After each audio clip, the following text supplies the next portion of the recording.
Danas je trka, narode! Krećemo!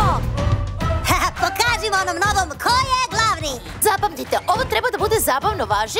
Znaš šta je zabavno? Pobeđivanje, kao što uvek i uradimo. O, da!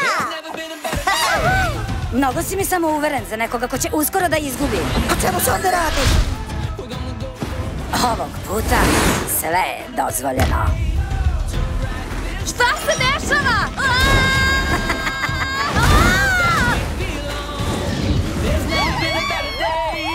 Više sreće idući put. Imam ozbiljne dokaze da je Zack varao. Iznenadna poseta. Zahtevam revanš! Dobro, vrata su ti tamo. Ne hvala, izaći ću kao što sam i ušao. Ostavit ćemo ti zube, obećavam. Pa, ovo bi trebalo da bude lako. Franky se na trku kladio u štalu. Uradio si šta? Kako si mogao? Štala pripada svima nama.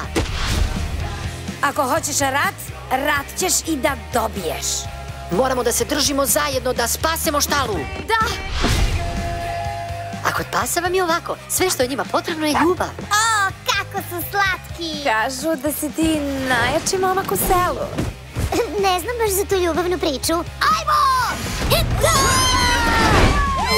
Ne brinite, pamet je jača od varanja svaki put. Moje sanke su bolje, a ja sam bolji. Uradimo to! Vreme je za sankanje. Ekipo, pokušavam da radim, važi?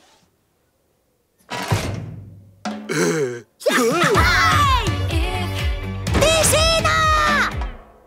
Pa ćutimo! Vreme je za sankanje. Trka počinje u bioskopima od 23. januara.